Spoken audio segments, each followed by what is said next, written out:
नमस्कार, मैं अनीता चौधरी और आप सभी का स्वागत है। अभी कुछ दिन पहले ही आपने देखा कि उमर गौतम और जहांगीर नाम के दो मौलाना गिरफ्तार हुए, जो कि धर्मांतरण यानी कि धर्म परिवर्तन को लेकर के बहुत बड़ा नेक्सस चला रहे थे और पूछताछ उनसे लगातार जारी है। उन्होंने खुद को बोला था कि बड़ी तादाद में वो लोगों को धर्म परिवर्तन करवा रहे थे और मुसलमान बना रहे थे। और यही नहीं, वो सिर्फ भारत के नहीं बल्कि बाहरी देशों के भी लोगों को इस पूरे नेक्सस में इन्वॉल्व किए हुए थे और अलग अलग देशों से लोगों को धर्मांतरण के साथ जोड़े हुए थे, उनका धर्म परिवर्तन करवा रहे थे।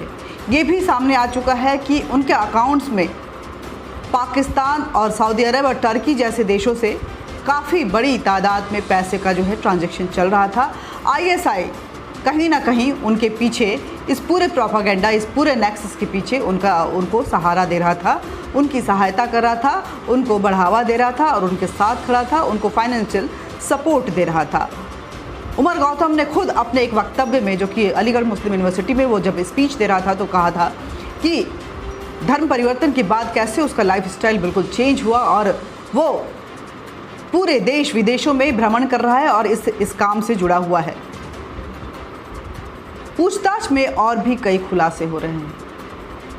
उमर गौतम, जिसने एक संस्था खोली थी धर्म परिवर्तन को लेके, इस्लामिक दावा करके जामिया में,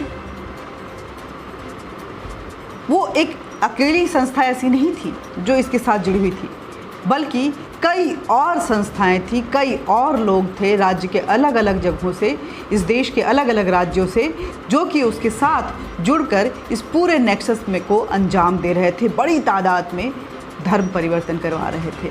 मूक और बधिरों के धर्म परिवर्तन को लेकर के जैसे जैसे जांच सामने आ रही है और जैसे जैसे वो अपना कबूलनामा वो कबूल कर रहा है अपने गुनाहों को, उससे जो खुलासा हो रहा है उससे ऐसा लग रहा है कि मूक बधिरों को वो इस्लाम का पाठ पढ़ाकर मुसलमान बनाते हुए उन्हें मानव बम बना रहा है, सुसाइडल बॉम्ब की तरह उन्हें तैयार कर रहा था।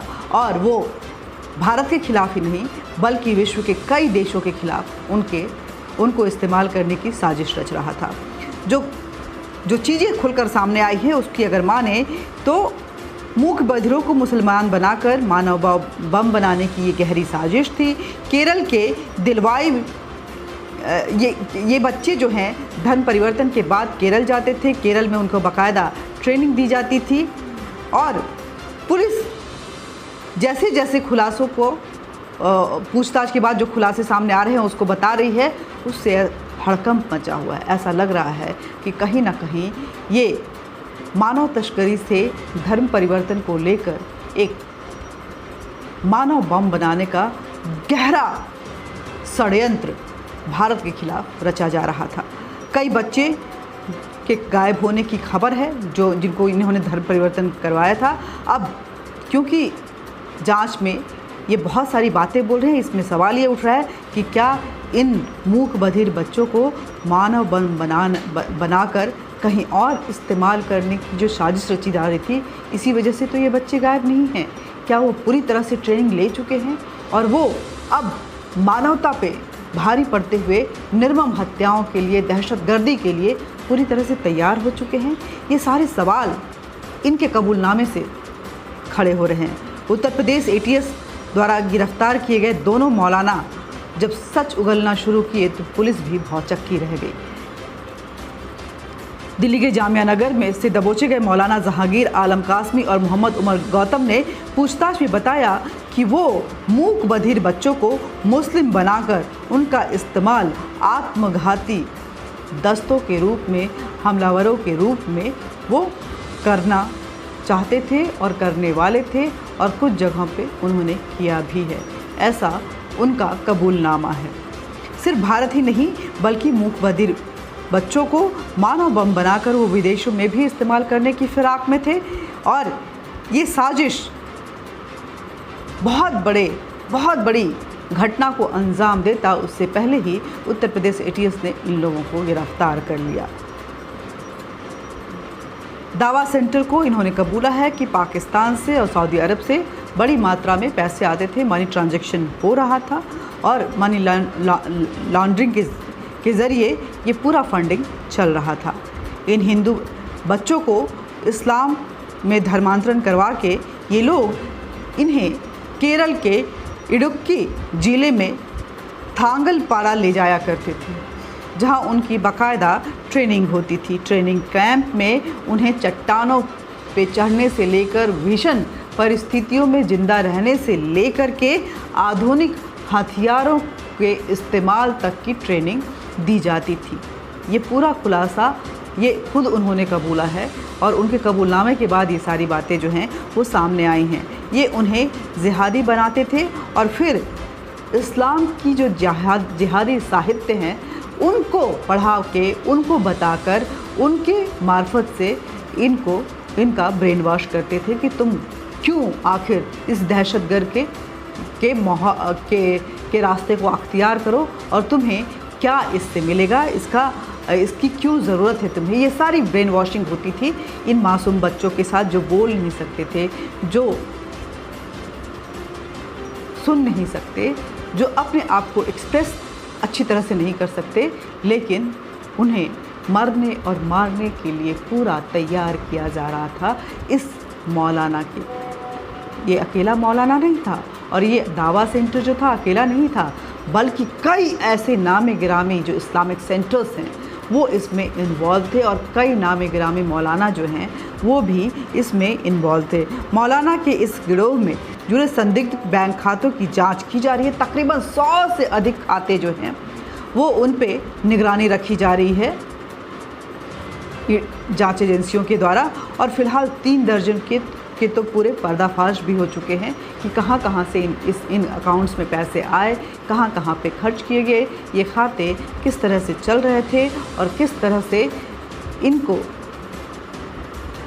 एक आतंकवाद रैकेट के लिए इस्तेमाल किया जा रहा था। ये सारी चीज़ें सामने आई हैं। नोएडा के सेक्टर 117 स्थित जिस डेफ सोसाइटी के बच्चों को इस गिरोह का निशाना बनाया गया था, उस डेफ सोसाइटी को सरकारी अनुदान भी मिलता था। इस मूक बधिर सोसाइटी को जो इंस्टीट्यूशन था उसको सरकार की तरफ से अनुदान मिलता था। इसकी संचालन करने वाली महिला का नाम जो है रोमा रोका है, जो खुद को बंगाली हिंदू बताती है, लेकिन जिस तरह से इसके संबंध मौलाना के साथ थे और जिस तरह से ये पूरा रैकेट खुलकर सामने आया है, पुलिस को इस महिला पे शक है और इस महिला के ऊपर भी कड़ी नज़र रखी जा रही है। आने वाले दिनों में मौलाना के सामने इस महिला को बैठाकर आमने सामने पूछताछ भी की जाएगी, अकेले से भी पूछताछ की जाएगी और फिर उनके स्टेटमेंट्स में क्या डिफरेंसेस आता है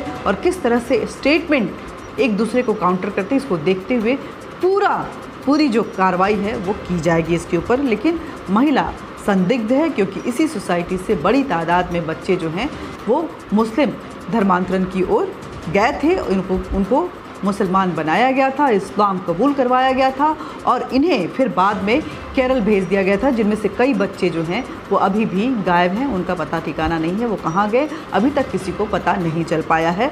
हो सकता है आगे की जांच में ये भी खुलासा हो जाए। गाज़ियाबाद का इनका कनेक्शन जो है इन दोनों मौलाना का इनका कनेक्शन जो गाज़ियाबाद के दासना मंदिर के यति महाराज जो हैं, जिन्होंने अभी हाल ही में एक बच्चे के पानी पीने को लेकर के जो कंट्रोवर्सी हुई थी, उसके बाद उन्होंने बेबाकी से गाज़ियाबाद उस दासना क्षेत्र में किस तरह से धर्मांतरण का कार्यक्रम चल रहा है और किस तरह से वहाँ मुसलमान जो हैं वो हावी हो रहे हैं और लोगों को मारने मरने पे आमादा हैं, उनका खुलासा किया था उन्होंने।